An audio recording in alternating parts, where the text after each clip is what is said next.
Hello friends, infinite Green's में आपका स्वागत है। जैसा कि आप वीडियो में देख रहे होंगे कि आपको एकदम बहुत ही लश ग्रीन और हेल्दी प्लांट्स नज़र आ रहे हैं। ये मेरे पॉर्चुलकेरिया आफ्रा या फिर मिनी जेड या ड्वार्फ जेड भी इसको कहते हैं, ये उसके प्लांट हैं और कॉमनली सब लोग इसको जेड प्लांट ही बोल देते हैं। हालांकि जो जेड प्लांट है वो क्रेसुला ओवाटा होता है, वो दूसरी वैरायटी है जिसका जो लीव्स का स्ट्रक्चर है थोड़ा डिफरेंट रहता है, मतलब वो थोड़ा अलग प्लांट है। और ये जो है ये इसको एलिफेंट बुश या एलिफेंट फूड भी इसको बोलते हैं। वो इसलिए बोलते हैं कि ये साउथ अफ्रीका का नेटिव है, वहाँ ये बहुत ग्रो होता है ये प्लांट और बुश के फॉर्म में ग्रो होता है और वहाँ जो एलिफेंट्स हैं ये उनका फूड भी होता है ये। तो आज की वीडियो में मैं आपको ये बताऊंगी कि इसको आप किस तरीके से एकदम लश ग्रीन रख सकते हैं। जैसे आप देख रहे होंगे कि कितने सुंदर और कितने घने घने मेरे ये प्लांट हैं, कितने बुशी हैं। तो इनको ऐसा बनाने के लिए हमें क्या करना रहता है, तो चलिए वीडियो स्टार्ट करते हैं।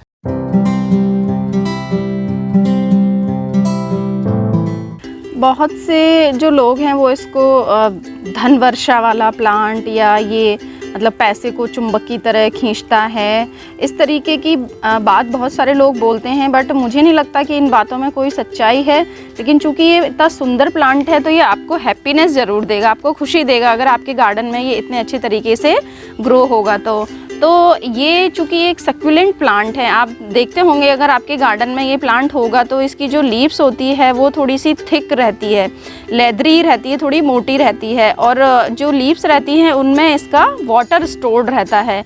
तो ये भी और सक्यूलेंट की तरह सक्यूलेंट प्लांट ही है, लेकिन इसको जो दूसरे सक्यूलेंट हैं उनकी जैसी केयर नहीं चाहिए होती है। ये हार्डी प्लांट है, इजी टू ग्रो है, आराम से ये अच्छे से ग्रो हो जाता है। और जो दूसरे सक्यूलेंट होते हैं उनको जो टेम्परेचर फ्लक्चुएशन होता है, जैसे हमारे यहाँ राजस्थान में कि गर्मी होती है, जैसे अभी बहुत तेज़ गर्मी है, फिर बरसात, फिर एकदम से सर्दी आ जाती है, सर्दी के बाद फिर एकदम से टेम्परेचर हाई हो जाता है, गर्मी आ जाती है, तो उस टेम्परेचर फ्लक्चुएशन को वो बर्दाश्त नहीं कर पाते और वो ढंग से सर्वाइव नहीं कर पाते हमारे यहाँ की क्लाइमेट में। लेकिन जो ये जेड प्लांट है ये यहाँ पर बहुत अच्छी तरीके से सर्वाइव करता है। सब देख रहे होंगे वीडियो में कि मेरे ये प्लांट कितने सारे अच्छे तरीके से ये ग्रो किए हुए हैं। तो जो जेड प्लांट है उसको एक तो सबसे पहले तो हम बात करेंगे कि इसको हम हरा भरा ऐसा कैसे रखें, मतलब इतना लश ग्रीन हम इसको कैसे बना के रखें। तो उसके लिए ज़रूरी है कि आप इसका जब भी पॉटिंग मिक्स बनाएं उसमें कंपोस्ट अच्छे से मिक्स करें। आप चाहे वर्मी कंपोस्ट ले रहे हैं तो वो यूज़ करें, या आप FYM जिसको हम फार्म यार्ड मैन्योर या फिर गोबर की खाद जिसको बोलते हैं हम लोग, काउडंग मैन्योर, वो यूज़ करें तो वो भी आप अच्छे से मिक्स करें, क्योंकि ये एक फॉलिएज प्लांट है। देखिए आप देख रहे होंगे ना कि इसको हमने पत्तियों के लिए ही इसको ग्रो किया जाता है। इसकी पत्तियाँ कितनी खूबसूरत रहती हैं और ग्रीन होती हैं। तो इनको नाइट्रोजन रिच फर्टिलाइज़र की ज़रूरत होती है, क्योंकि ग्रीन कलर मेंटेन करना है और सिर्फ फॉलिएज की ग्रोथ हमें इसमें चाहिए होती है, हमें इसमें कोई फ्लावर या फ्रूट नहीं चाहिए होते हैं। तो इसके लिए हमें नाइट्रोजन रिच फर्टिलाइज़र इसको देना होता है। तो आप जब पॉटिंग मिक्स इसका बनाएं तो अच्छे से उसमें कंपोस्ट मिलाएं, वो कोई सा भी जो आपके पास अवेलेबल है वो आप यूज़ कर सकते हैं। और दूसरा, जब भी आप लिक्विड मैन्योर अगर अपने गार्डन के दूसरे प्लांट्स में दे रहे हैं तो इसमें भी आप देते रहेंगे तो इसकी जो ग्रोथ है वो अच्छे तरीके से बनी रहेगी।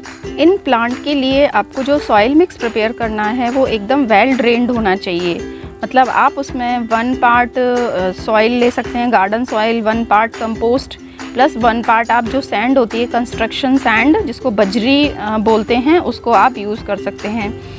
और अगर आपके पास राइस हस्क है तो आप 1 part soil, 1 part compost plus half part sand और half part rice husk mix करके इसका आप पॉटिंग मिक्स बना सकते हैं। तो आपका जो प्लांट है वो कभी भी ख़राब नहीं होगा, क्योंकि जब उसमें वेल ड्रेन सॉइल होगी तो उसमें पानी नहीं रुकेगा, पानी नहीं रुकेगा तो उसमें रॉटिंग भी नहीं होगी, उसकी लीव्स भी नहीं गिरेंगी और वो अच्छे तरीके से ग्रो करता रहेगा। और इसकी जो लोकेशन है, जो वाटरिंग शेड्यूल है, वो भी आपको ठीक से रखना है। लोकेशन जैसे इसको थोड़ी सनलाइट पसंद होती है, ये सन लविंग प्लांट है। आप इसको ऐसी जगह पे प्लेस करें जहाँ पर इसको 3 से 4 घंटे की तो डायरेक्ट सनलाइट मिलनी ही चाहिए। उसके बाद चाहे इसके ऊपर शेड रहती हो कोई प्रॉब्लम नहीं है, लेकिन शुरू के टाइम में या शाम के टाइम में कभी भी जब हो डायरेक्ट सनलाइट इसको मिलनी ही चाहिए, तो ये बहुत अच्छे से ग्रो करता है। अगर आपने इसको शेड में रख दिया तो इसकी जो लीव्स हैं वो येलो होने लगती हैं और ये अपनी सारी पत्तियां गिरा देता है। आपका जो प्लांट है वो आपको एकदम खाली खाली सा नज़र आने लगेगा, पत्तियां उसकी ड्रूप हो जाएंगी सारी। तो लोकेशन का ध्यान रखना है। और इंडोर तो बिल्कुल भी इसको नहीं रखना है। अगर आप नर्सरी से पौधा लाते हैं और कोई नर्सरी मैन आपको बोलता है कि भाई ये इंडोर प्लांट है, आप इसको इंडोर रख सकते हैं, तो आपको बिल्कुल नहीं मानना है उसकी बात को। इसको आपको आउटडोर ही रखना है। हाँ, ऐसा आप कर सकते हैं कि मान लीजिए आपको कुछ घर में 1-2 दिन कुछ आपको डेकोरेट करना है, भाई प्लांट को अंदर रखना है, तो 1-2 दिन के लिए आप इसको रख सकते हैं, लेकिन उसके बाद आपको इसको सनलाइट में ही प्लेस करना पड़ेगा। या अगर ऐसा आपके घर में ऐसी कोई जगह है जहाँ पर विंडो से लाइट आती हो, तो उस जगह पे आप इसको प्लेस कर सकते हैं। बाकी शेडी एरिया में तो इसको बिल्कुल प्लेस नहीं करना है। और दूसरा, वाटरिंग की पानी इसको बहुत ज़्यादा नहीं चाहिए होता है। मैक्सिमम लोगों के जो जेड प्लांट हैं वो डाई होते हैं, वो ओवर वाटरिंग की वजह से ही ख़त्म होते हैं। क्योंकि ये एक सेक्युलेंट है, तो इसकी जो लीव्स हैं उनमें पानी पहले से ही, लीव्स एंड स्टेम में पहले से स्टोर्ड रहता है पानी।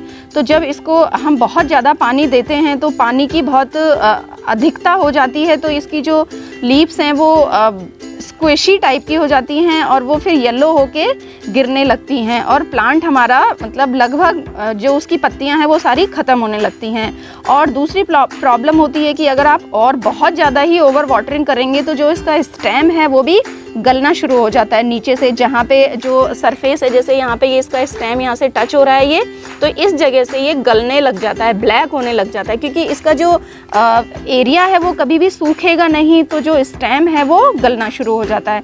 तो हमें इसका ध्यान रखना है कि पानी इसको हमें तभी देना है जब इसकी मिट्टी सूख जाए। मतलब 1 से 1.5 इंच मिट्टी तो ज़रूर सूखी ही इसकी रहनी चाहिए। जैसे मैं आपको दिखाती हूँ, मेरा ये प्लांट है, इसकी देखिए ये मिट्टी सूखी हुई है बिल्कुल। ये देखिए, ये देख रहे होंगे आप वीडियो में ये।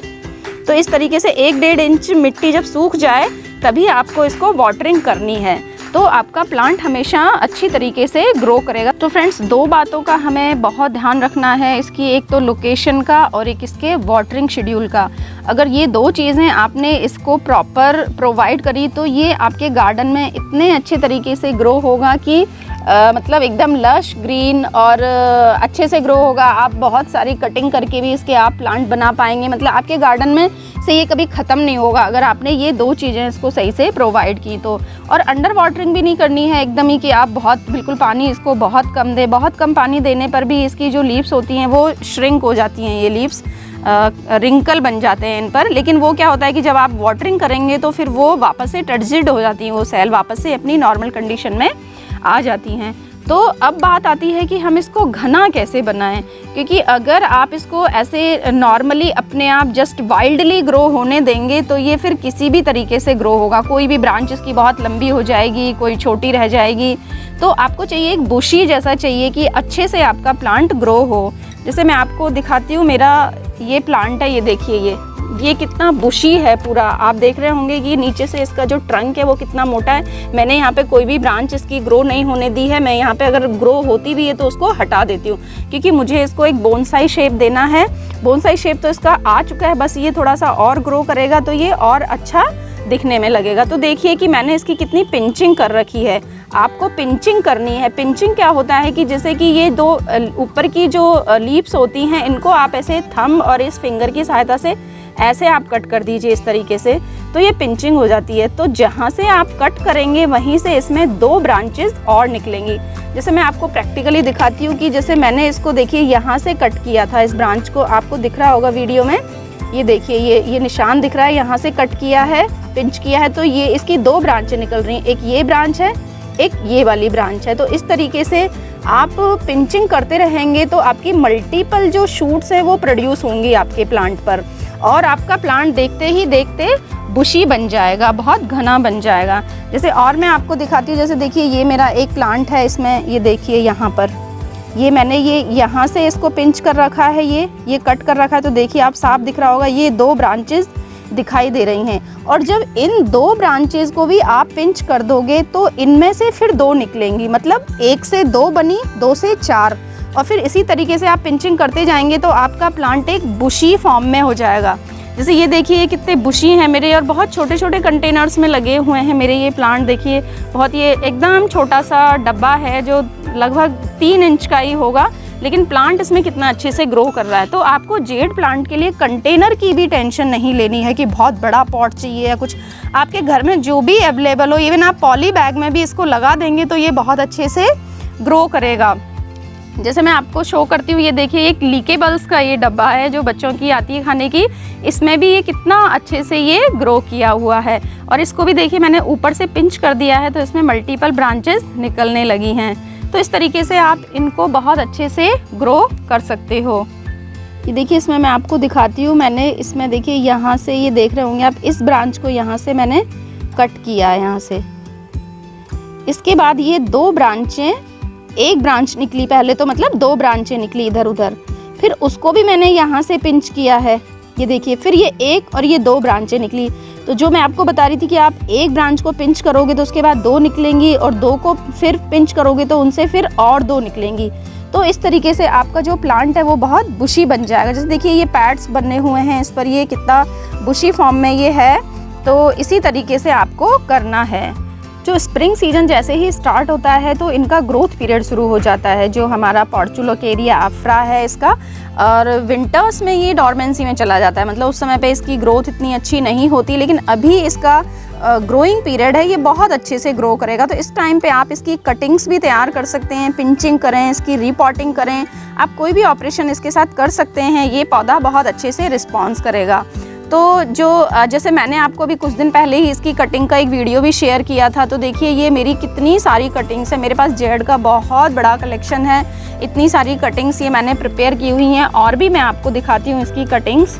ये देखिए ये कितनी प्यारी अच्छे से ग्रो कर रही हैं ये छोटी छोटी कटिंग से बहुत, क्योंकि मैं इनकी टाइम टू टाइम पिंचिंग करती रहती हूँ, तो मैं किसी भी कटिंग को मैं फेंकती नहीं हूँ, थ्रो नहीं करती, मैं उसको कहीं ना कहीं प्लेस कर ही देती हूँ। तो ये देखिए ये बहुत छोटी छोटी सी कटिंग्स मैंने लगाई थी जो कितने अच्छे तरीके से ग्रो कर रही हैं। ये देखिए और भी बहुत सारी, जब भी कटिंग करती हूँ तो उनको कहीं ना कहीं मैं लगा ही देती हूँ तो वो अच्छे से ग्रो करने लग जाती है। ये देखिए ये सारी कटिंग्स हैं ये सब, और कुछ मैंने रिपोर्ट भी किए थे प्लांट्स मेरे पास, क्योंकि बहुत सारी कटिंग इकट्ठी हो गई थी, तो ये पॉली बैग्स के अंदर मैंने कुछ जो जेड प्लांट्स हैं उनको रिपोर्ट भी किया हुआ है।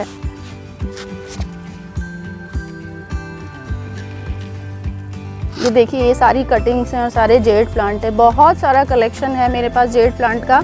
तो फ्रेंड्स अगर आपने ये पौधा अभी तक अपने गार्डन में नहीं लगाया है तो आप इसको ज़रूर अपने गार्डन में लगाएं हैं, और जैसा मैंने आपको बताया है उसी हिसाब से आप इसकी ग्रोइंग करें। फ्रेंड्स जो मैंने जानकारी आपको दी कि किस तरीके से आप अपने जेड को हरा भरा रख सकते हैं, लश ग्रीन रख सकते हैं, हेल्दी रख सकते हैं, जो दिखने में बहुत ही खूबसूरत दिखता है, और प्लस इसको आप घना किस तरीके से बना सकते हैं, ना जंगल जैसा घना।